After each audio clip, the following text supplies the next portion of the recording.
வணக்கம். காலை நேர பிரதான செய்திகளின் ஊடாக நர்மதா சிறையில் முதலில் தலைப்பு செய்திகள். காவல்துறை சேவையில் பொதுமக்களுக்கான திருத்தப்பட்ட கட்டணம் வெளியீடு. 2026ஆம் ஆண்டுக்கான பாதீட்டு சட்டமூலத்தின் வாசிப்பு நவம்பரில். இலங்கையின் பொருளாதாரம் பழைய நிலைக்கு வேகமாக திரும்புகிறது. இஸ்ரேலுக்கு கண்டனம் வெளியிடுபவர்கள் வெட்கப்பட வேண்டும். இனி விரிவான செய்திகள். பொதுமக்களுக்கு வழங்கப்படும் சேவைகளுக்கான திருத்தப்பட்ட கட்டண அமைப்பை இலங்கை காவல்துறை வெளியிட்டுள்ளது. அதன்படி வெளிநாட்டு பயணம் மற்றும் தொடர்புடைய நிகழ்நேர சேவைகளுக்கான காவல்துறை அனுமதி அறிக்கையை பெறுவதற்கு 5000 ரூபாய் அறவிடப்படும் என தெரிவிக்கப்பட்டுள்ளது. ஒளிபரப்பு அனுமதிகளுக்கான கட்டணம் கால அளவை பொறுத்து 6 மணித்தியாலங்களுக்கு 500 ரூபாவும், 6 முதல் 12 மணி நேரங்களுக்கு 1000 ரூபாவும் மற்றும் 12 மணி நேரத்திற்கு மேல் 2000 ரூபாவும் நிர்ணயிக்கப்பட்டுள்ளது.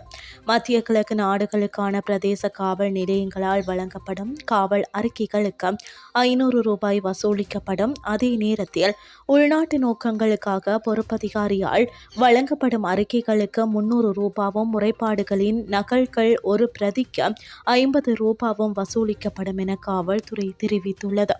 ஏனைய நாடுகளுடன் ஒப்பிடுகையில் இலங்கை தனது பழைய நிலைக்கு வேகமாக திரும்பி வருவதாக உலக வங்கி தெரிவித்துள்ளது.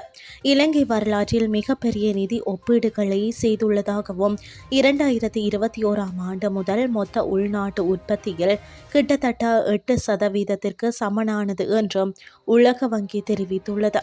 உலக வங்கிகளின் உறுப்பு நாடுகளில் 5 ஆண்டுகளுக்கு ஒருமுறை நடத்தப்படும் மதிப்பாய்வின் ஊடாக அனைத்து இலங்கையர்களுக்கு அரசு நிதி செயல்பாடுகளை உரிய முறையில் செயல்படுத்தக்கூடிய நிலையில் இலங்கை திகழ்வதாக உலக வங்கி குறிப்பிட்டுள்ளது. 2026ஆம் ஆண்டுக்கான பாதீட்டு சட்டமூலத்தின் 2ஆம் வாசிப்பை 2025 நவம்பர் 7ஆம் திகதி நடத்தவும், பின்னர் நவம்பர் 8ஆம் திகதி முதல் டிசம்பர் மாதம் 5ஆம் திகதி வரை விவாதத்தை நடத்தவும் தீர்மானிக்கப்பட்டுள்ளதாக நாடாளுமன்ற செயலாளர் நாயகம் தெரிவித்துள்ளார். அதன்படி பாதீட்டு சட்டம் மூலம் எதிர்வரும் செப்டம்பர் மாதம் 26ஆம் திகதி முதல் வாசிப்புக்காக நாடாளுமன்றத்தில் சமர்ப்பிக்க திட்டமிட்டுள்ளதாக அவர் தெரிவித்தார்.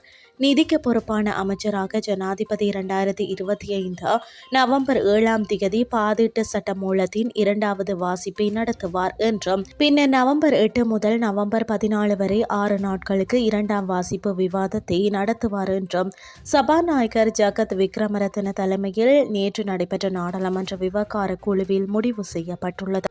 இனி வெளிநாட்டு செய்திகள். அமெரிக்கா இரட்டை கோபுர தாக்குதலுக்கு பின்னர் ஆப்கானிஸ்தான் பயங்கரவாதிகள் மீது அமெரிக்கா தாக்குதல் நடத்தியது போன்றே தாமும் கட்டார் மீது தாக்குதல் நடத்தியதாக இஸ்ரேல் பிரதமர் பெஞ்சமின் நெதன்யாகு கூறியுள்ளார். நேற்று முன்தினம் கட்டாரில் ஹமாஸ் அமைப்பின் உயர் அரசியல் தலைவர்கள் வசிப்பிடத்தை குறிவைத்து இஸ்ரேலிய வானூர்திகள் தாக்குதல் நடத்தின. இதில் கலீல் கையா என்ற மூத்த தலைவரின் மகன் உட்பட 5 பேர் கொல்லப்பட்டதாக ஹமாஸ் அறிவித்தது. அத்துடன் கட்டார் தரப்பில் பாதுகாப்பு படை வீரர் உயிரிழந்தார். இதனையடுத்து இஸ்ரேல் ஒரு பயங்கரவாத நாடு என கட்டார் விமர்சித்துள்ளது. இந்த தாக்குதலுக்கு ஜோர்தான், சவுதி உள்ளிட்ட பல்வேறு நாட்டு தலைவர்கள் கண்டனம் தெரிவித்து வருகின்றனர். இந்த நிலையில் இரட்டை கோபுர தாக்குதலின் பின்னர் அல் கொய்தா பயங்கரவாதிகளை தேடி சென்ற அமெரிக்கா பாகிஸ்தானில் பதுங்கியிருந்த ஓசாமா பின் லாடனை கொன்றதை போன்றே தாமும் தாக்குதலை நடத்தியதாக இஸ்ரேல் பிரதமர் பெஞ்சமின் நெதன்யாகு தெரிவித்துள்ளார். அத்துடன் பல்வேறு நாட்டு தலைவர்கள் இஸ்ரேலுக்கு கண்டனம் தெரிவிப்பதையிட்டு அவர்கள் வெட்கப்பட வேண்டும் என்றும் அவர் குறிப்பிட்டுள்ளார். இத்துடன் செய்திகள் யாவன் நிறைவடைகின்றது. அடுத்த இரவு 8:30 எதிர்பாருங்கள். நன்றி.